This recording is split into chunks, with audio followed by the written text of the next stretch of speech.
우리도 이 룻과 같이 지금 나의 상황과 처지에 낙심하는 것이 아니라 다 표현할 수 없고 다 알 수 없는 그 크신 하나님을 더욱더 믿으며 나를 향한 하나님의 사랑이 얼마나 크고 놀라운지를 알아가는 저 여러분 되시기를 원합니다. 그래서 나를 하나님의 사랑으로 부욕해 하시고 감격해 해달라는 그러한 찬양의 가사처럼 정말 그것이 나의 믿음이 되어서 삶 속에서 그러한 하나님의 부욕해 하시고 감격해 하시는 은혜들을 경험해야 합니다.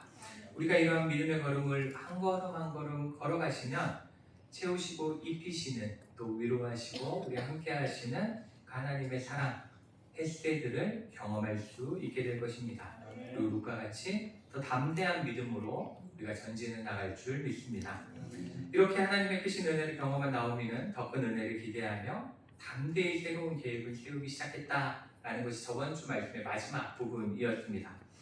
그리고 그 내용은 바로 룻과 보아스가 결혼하도록 함으로써 자신들이 처해 있는 어려움을 극복하고자 하는 그러한 부분이었다라고 말씀을 나눴는데, 지난주에 이제 그 룻이 보아스와 재혼하는 것, 꼭 보아스와 재혼해서 이 살아가는 것이 어떤 어려움을 해결하는 것인지에 대해서 설명을 드렸는데, 좀 이게 어려운 이야기잖아요. 그래서 다시 한번 그 부분을 살펴보고 또 말씀을 계속 이어나가도록 하겠습니다. 그 보아스가 재혼해야 되는 이유는 바로 이스라엘에 있는 고엘이라는 제도 때문입니다. 고엘이라는 제도 때문이고, 고엘이라는 제도는 우리말로 기업을 무르는 자입니다. 기업을 무르는 자. 그리고 여기서 기업이라는 단어는 가산, 재산 이렇게 우리가 이해할 수 있습니다. 영어로 번역된 거 보니까 property 이렇게 되어 있는데 그게 재산이라는 의미거든요. 그러한 재산에 관한 이야기를 하고 있는 것이고, 이것이 어떠한 의미냐면 이스라엘 백성들은 누구의 소유냐면 모두가 하나님의 소유입니다. 그렇죠? 하나님의 것이에요. 그렇기 때문에 하나님만이 주인 되셔야 되기 때문에 다른 사람이 종이 되어서는 안 돼요. 원칙적으로 그러면 안 됩니다. 그리고 땅도 하나님이 분배해 주신 것이지 하나님이 그 이스라엘 사람들에게 땅을 파신 게 아니잖아요. 그러니까 분배되어진 거기 때문에 팔 수가 없었습니다. 원칙적으로 팔면 안 되는 겁니다. 그런데 너무나 가난해서 자기 자신을 종으로 파는, 돈 때문에 종으로 팔거나 혹은 땅을 어쩔 수 없이 팔아야 되는 경우들이 있는 거죠. 그런 경우들이 있을 때, 그럴 때 형제나 혹은 가장 가까운 친척이 그 빚을 대신 물러주는, 갚아주는 그 제도가 바로 고엘, 이 기업을 무르는 것, 이 제도라고 볼 수가 있습니다. 그렇게 함으로써 그 사람이 가지고 있는 신분, 이스라엘 하나님의 백성이라는 신분을 회복시켜주고 그 땅, 하나님이 베풀어 주신 땅에 대한 그 소유권을 회복시키는 것이 바로 기업 무르는 자라는 제도입니다. 그리고 또 하나는 신명기 25장의 말씀을 통해서 우리가 알 수 있는 건데, 제가 읽어드리겠습니다. 신명기 25장 5절과 6절을 보시면 형제들이 함께 사는데 그중 하나가 죽고 아들이 없거든 그 죽은 자의 아내는 나가서 타인에게 시집가지 말 것이요. 타인에게, 다른 사람에게 시집가면 안 된다는 거예요. 그의 남편의 형제가 그에게로 들어가서 그를 맞이하여 아내로 삼아 그의 남편의 형제된 의무를 그에게 다 행할 것이요. 그 여인이 낳은 첫 아들이 그 죽은 형제의 이름을 잊게 하여 그 이름이 이스라엘 중에서 끊어지지 않게 할 것이라, 이렇게 말씀하고 있습니다. 이렇게 그 이름, 그 집안이 이스라엘 중에서 끊어지는 것은 가장 큰 저주이기 때문에 그러한 일이 일어나지 않도록 친족 중에 하나가 자손이 이어질 수 있도록 해야 된다라는 것이 이 고엘 제도입니다. 지금 우리나라의 이런 윤리나 도덕적인 기준으로 보면 이게 굉장히 이해하기 어렵고 납득하기 어려운 거지만, 그 시대에는 이 이스라엘 자손으로서의 그 유업이 이어져야 된다는 궁극적 목표가 있었기 때문에 용납되어졌던 제도다라고 이해하시면 되겠습니다. 그러니까 요즘 우리 생각으로만 이걸 판단해서 어떻게 하나님이 이럴 수가 있지? 이렇게 이해하시는 건 지금을 사는 우리의 생각일 뿐이라는 거, 이걸 좀 이해하시면 되겠고요. 그렇기 때문에 이제 기업물을 자격이 되는 보아스와 재혼을 하면 두 가지가 되죠. 재산을 지키는 것, 그죠? 재산을 회복하는 것, 그리고 가문을 유지하는 것. 이 두 가지 문제가 해결되기 때문에 나오미는 룻과 보아스를 결혼시키려고 한다. 이렇게 이해하시면 되겠습니다. 그런데 이 나오미가 재혼을 위해서 룻에게 이제 이렇게 해봐라라고 이야기하고 있는데, 근데 그 방법은 여성이 감당하기는 좀 어려운 일이었습니다. 그 이야기가 이제 2절부터 4절에 기록되어 있는데 우리가 하나씩 살펴보면, 먼저 이제 그날은 보아스의 집에서 보리를 까불리는 날이었다 이렇게 말하고 있죠. 추수 후에 마지막 작업을 하는 거죠. 이 타작마당 뭐 까불리는 것 이런 거 저는 안 해봐서 모르지만 아마 우리 농사 짓는 분도 다 해보셨기 때문에 저보다 훨씬 잘 이해하실 것 같아요. 그래서 이제 그 부분에 대한 설명은 제가 듣는 게 맞는 것 같고, 어쨌든 그러한 이제 마지막 날인데, 그런데 이제 오늘 밤이라는 표현을 씁니다. 오늘 밤 이렇게 표현하는데, 그 이유는 유대 지역은 날씨가 너무 덥죠. 우리도 지금 더워지기 시작하니까 다들 새벽에 나가서 일하시고 밤에 잠깐 일하시고 이렇게 하시듯이, 그때 그 지역도 너무 더우니까 타작을 밤에 한 거예요. 밤에 이 해질녘이 시작해가지고 밤 늦게까지 그 일을 행했다라고 우리가 이해하시면 되겠습니다. 그런데 이 지금 나오미가 이야기하는 건 뭐냐면, 타작마당에서 타작을 하고 있는데 거기 가서 잘 좀 도와줘봐. 그 타작하는 거 잘 도와줘가지고 잘 보여봐. 보아스한테 잘 보여서 뭔가 좀 해봐. 이렇게 이야기하고 있지 않아요. 성경에서 그렇게 이야기하고 있지 않고 뭘 하라고 시키고 있냐면, 목욕해라. 그 다음에 기름을 발라라. 좋은 의복을 꺼내 입어라. 이렇게 이야기를 하고 있습니다.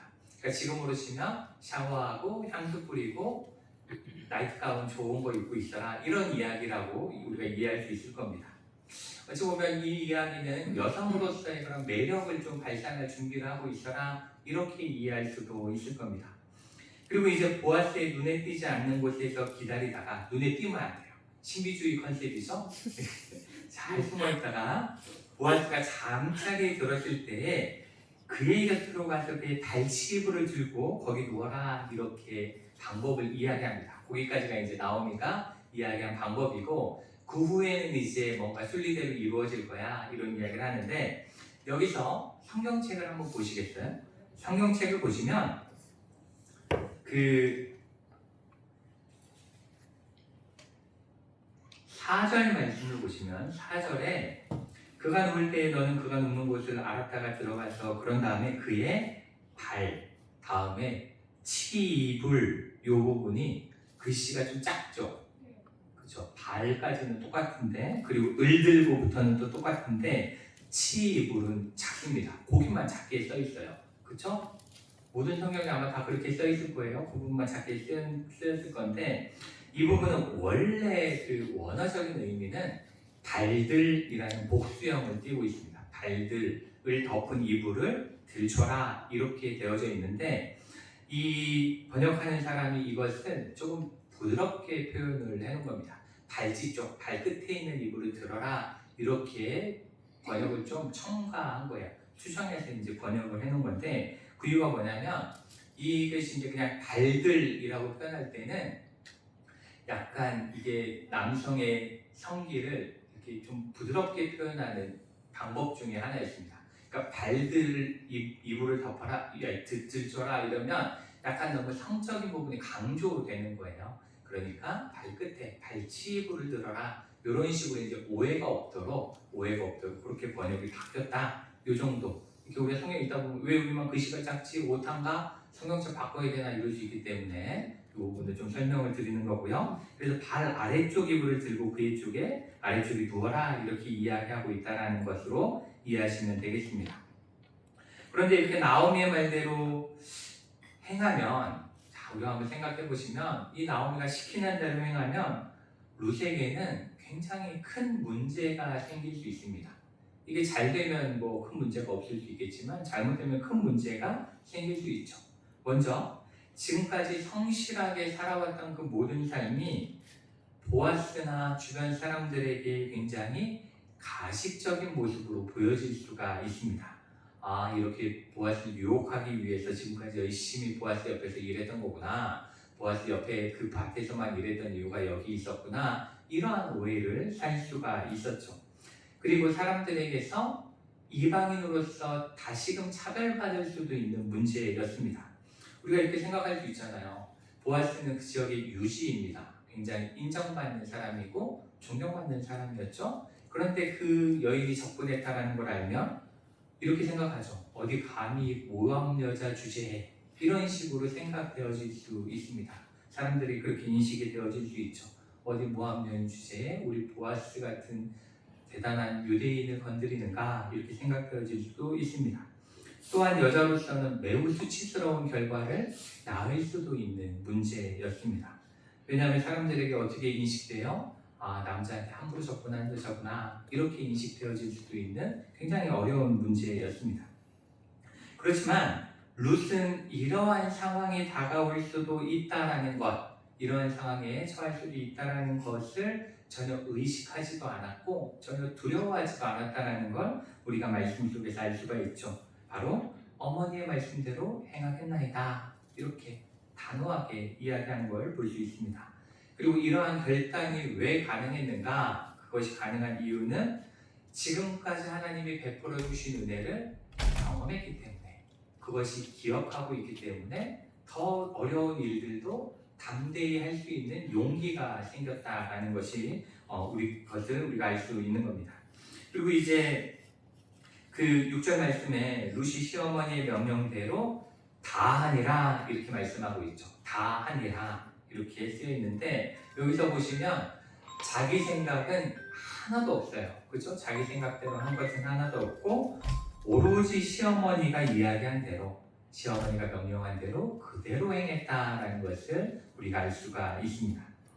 이제 우리가 7절 말씀을 보시면, 7절 말씀 보시면 보아스는 이제 타작을 모두 마치고 먹고 마시고 마음이 즐거워서 곡식단 더미의 끝에 누웠다, 이렇게 말씀하고 있는데, 여기서 마음이 즐거웠다 이렇게 표현하고 있죠. 그리고 이렇게 마음이 즐거울 수 있는, 농사꾼이 가장 마음이 즐거울 수 있는 이유는 단 하나죠.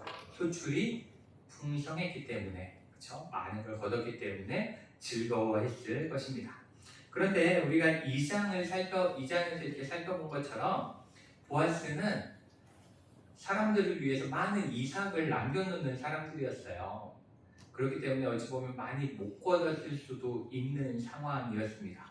그럼에도 불구하고 소출이 더욱더 풍성하여 즐거웠다라는 것을 통해서 우리가 알 수 있는 한 가지는 무엇이냐면, 하나님의 은혜는 나눌 때 더 큰 것으로 채워진다라는 것입니다. 나눌 때 더 큰 것으로 채워진다라는 것을 우리가 알 수 있는 거고, 보아스도 그 주우러 오는 가난하고 힘든 자들에게 나누었기 때문에, 풍성히 나누었기 때문에 더 많은 수출을 얻을 수 있었다라는 걸 우리가 기억해야 합니다.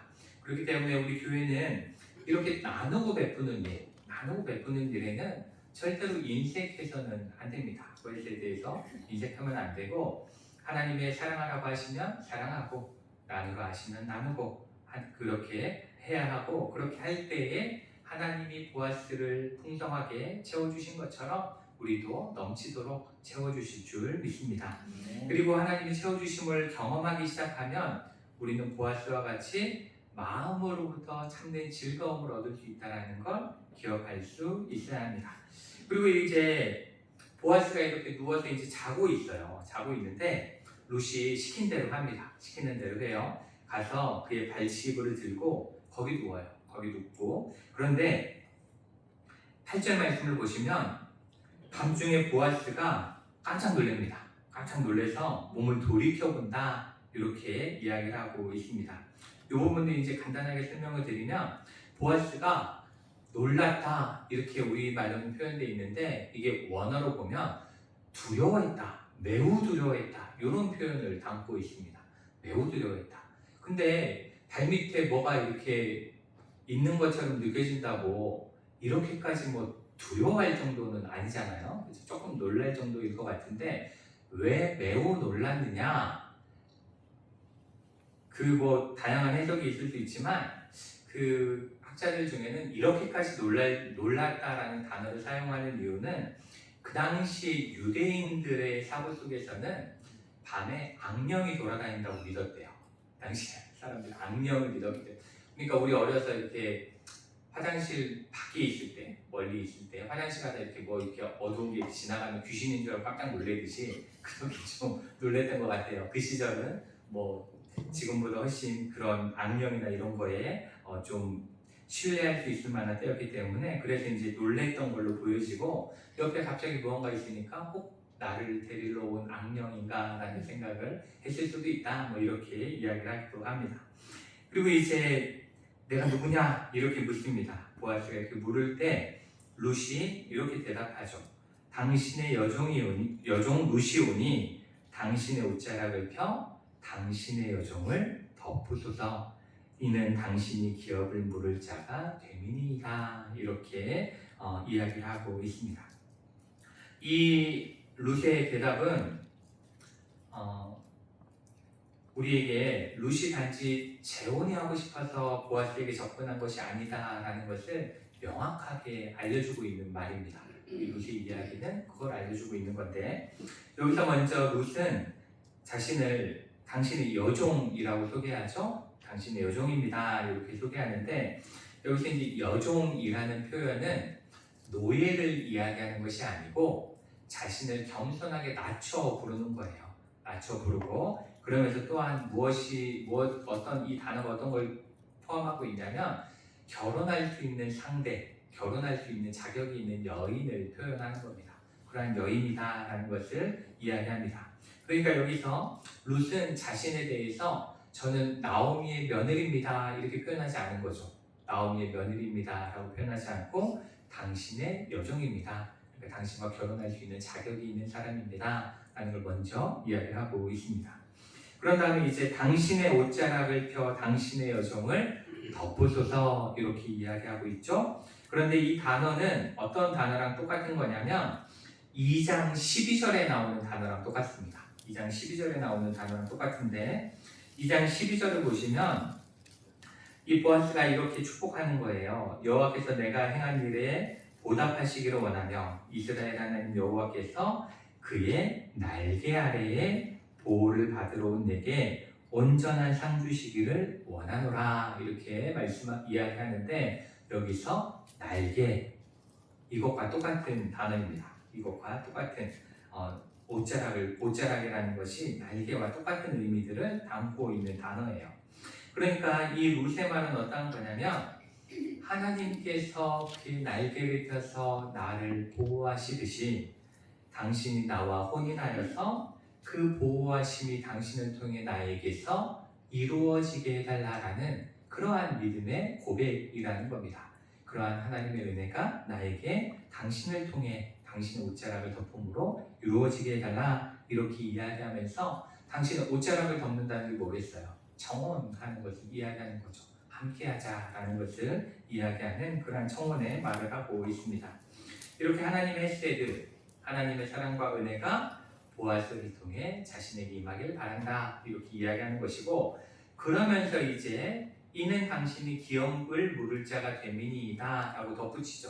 기업 물을 자입니다. 당신이 이 일을 해야 합니다 라고 덧붙이면서 그 하나님의 은혜를 행할 의무가 있는 사람이 바로 당신입니다 라고 이야기하는 겁니다.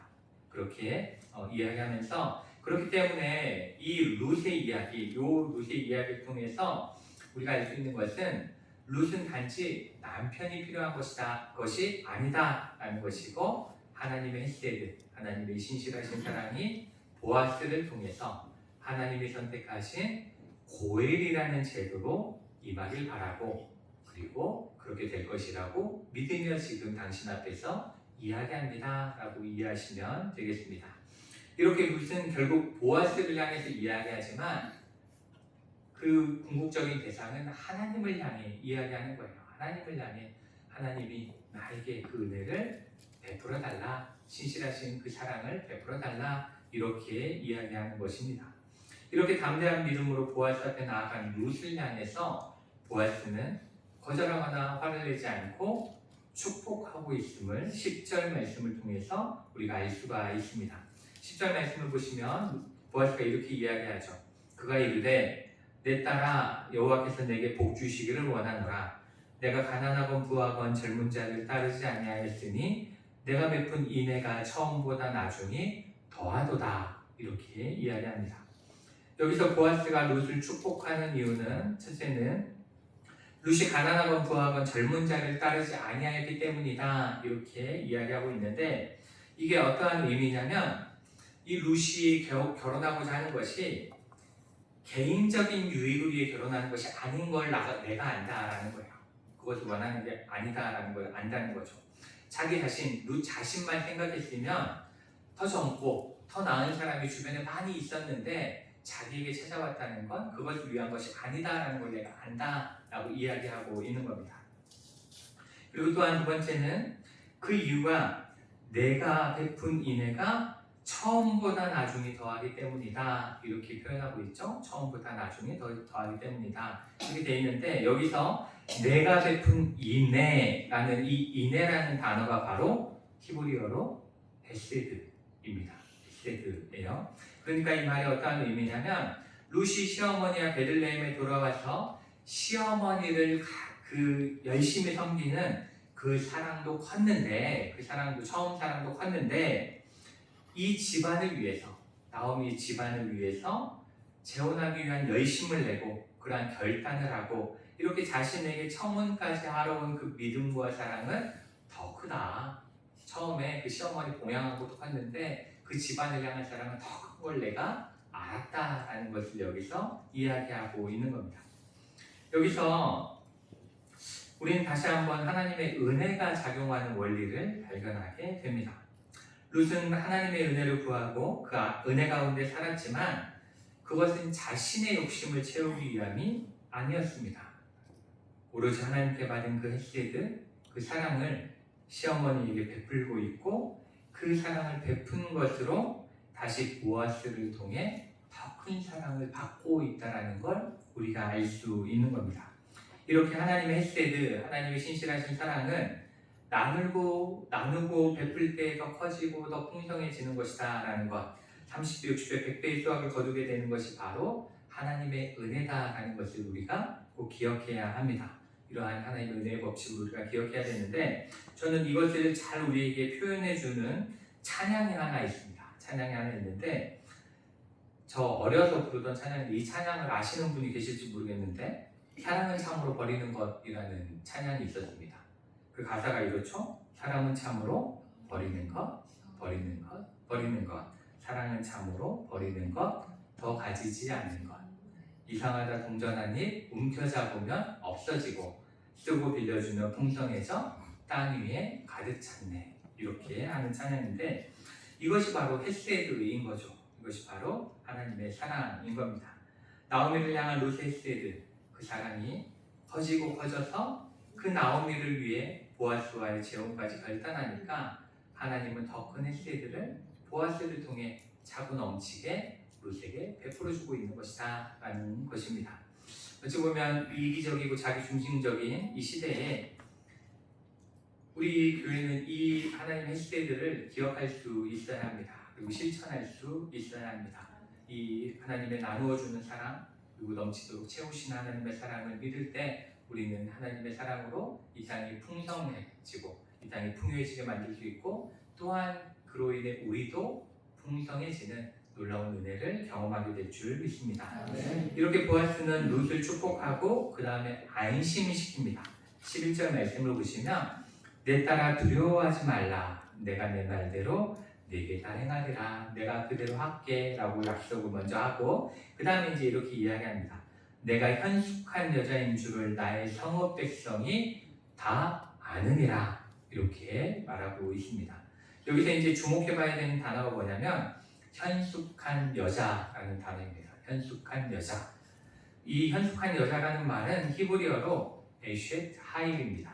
그래서 에쉐트는 여자라는 말이고 하일은 현숙한, 용감한 이러한 의미를 담고 있는 단어입니다. 그리고 이 단어는 어떤 것과 연결지어 우리가 생각해야 되냐면 우리가 2장 1절에서 살펴봤는데 2장 1절에 보면 보아스를 소개할 때 뭐라고 소개하냐면 그를 유력한 자라고 소개합니다. 그렇죠? 유력한 자라고 소개하는데 여기서 이 유력한 자는 히브리어로 기포르 하일입니다. 이게 뭐냐면 용감한 남자, 유력한 남자. 여기서도 하일이 똑같이 쓰여지고 있어요. 하일이라는 단어로 다 쓰여지고 있고 앞에는 그저 여자, 남자. 혹시 그 축가 중에 이슈가 애쉬에게인가 뭐 그런 찬양이 있어요. 축가인데 그게 이제 여자가 남자가 여자에게 뭐 이런 찬양인데 그 단어라고 볼 수가 있고 중요한 건 하일이라는 단어인 거예요. 하일이라는 단어인데 똑같은 단어입니다. 똑같은 단어인데 이게 여자의 경우에 번역이 현숙한으로 되는 거고 남자로 번역될 때에는 용감한, 유력한 이렇게 번역이 되는 겁니다. 그래서 이렇게 룻을 에쉐타일로, 보아스를 기포로 하일로 이렇게 부름으로써 룻이 보아스와 결혼할 만한 인격적인 자질을 갖추고 있는 것을 누가 한다고 돼 있어요? 나의 성읍 백성이 다 안다, 다 알기 때문에 괜찮을 거야. 이렇게 이야기를 해주고 있는 겁니다. 이 말씀 속에서 하나님의 세대는 다시 한번 우리가 생각할 때 아무것도 안 하는 자에게 임하는 것이 아니다라는 걸 우리가 꼭 명심해야 합니다. 이 하나님의 세대는 믿음 가운데 용감하게 그리고 지혜롭게 책임감 있게 살아가는 자에게 부어주는 하나님의 은혜라는 걸 우리가 꼭 기억할 수 있어야 합니다.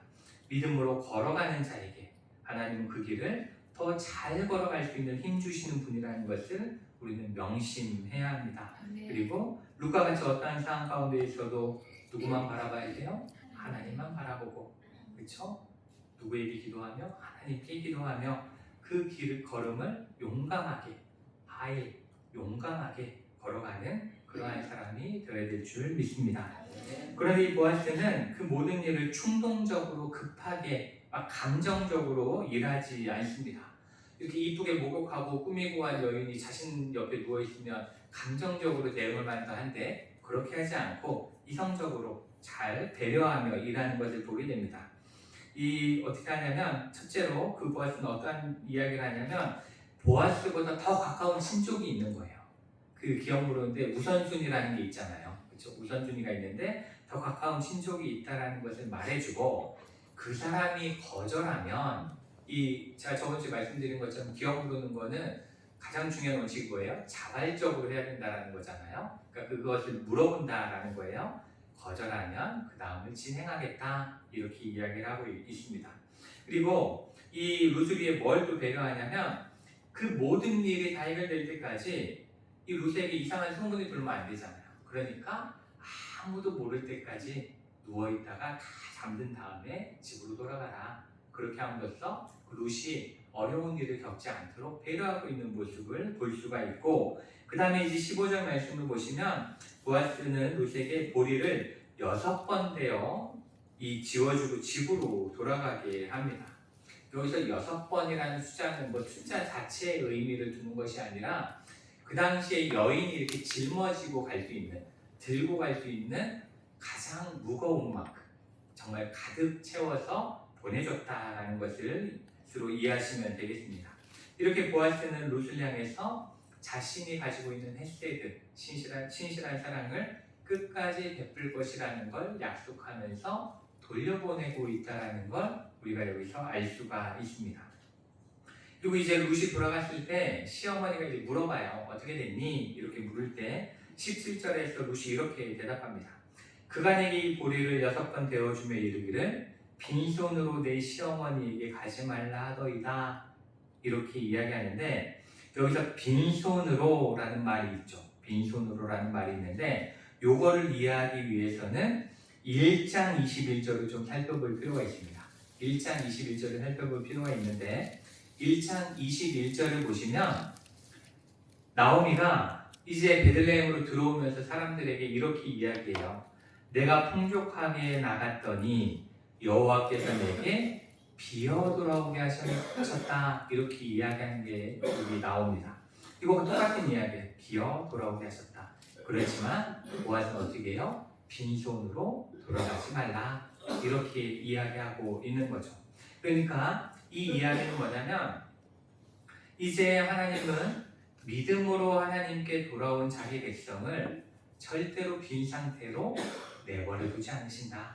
채우시는 분이다 라는 것을 이 보아스의 말을 통해서 알려주고 있는 겁니다. 하나님의 사랑을 알려주는 거예요. 이렇게 채워주신 하나님의 은혜를 통해 나오미는 18절에서 이렇게 이야기합니다. 18절 말씀을 한번 보시면 이에 시어머니가 이르되 내 딸아 이 사건이 어떻게 될지 알기까지 앉아있으라. 그 사람이 오늘 이 일을 성취하기 전에는 쉬지 아니하리라. 이렇게 이야기하고 있습니다. 이 말은 어떠한 의미냐면 지금까지 은혜를 베푸신 하나님께서 그 모든 일을 보아스를 통해 성취하실 것이다. 이렇게 지금 나오미는 믿음으로 이야기하는 겁니다. 룻을 향해서 믿음으로 이야기를 하고 있는 것이고 보아스가 그 모든 일을 성취할 때까지 쉬지 않을 것이다. 왜냐? 하나님께서 그 일을 맡기셨기 때문에 그 일을 다 마칠 때까지 쉬지 않고 일할 것이다 라는 것을 이야기하고 그렇기 때문에 우리가 해야 되는 건 뭐예요? 믿음으로 기다리면 된다 라는 이야기를 하는 겁니다. 이것이 바로 하나님을 향한 신뢰, 하나님이 시작하신 일이니 하나님이 마무리하실 것이다 라는 것을 이 말씀을 통해 고백하고 있는 겁니다. 이렇게 나오미는 보아스를 통해 룻에게 임하신 하나님의 희대들을 조급해하지 않고 기다릴 줄 아는 하나님을 온전히 신뢰하는 믿음을 갖게 되었다라는 것을 우리가 이 말씀 속에서 깨달을 수가 있습니다. 그리고 그 믿음의 결과가 어떻게 되는지는 다음 주에 그 말씀을 통해 알아보도록 하겠습니다. 사랑하는 성도님들,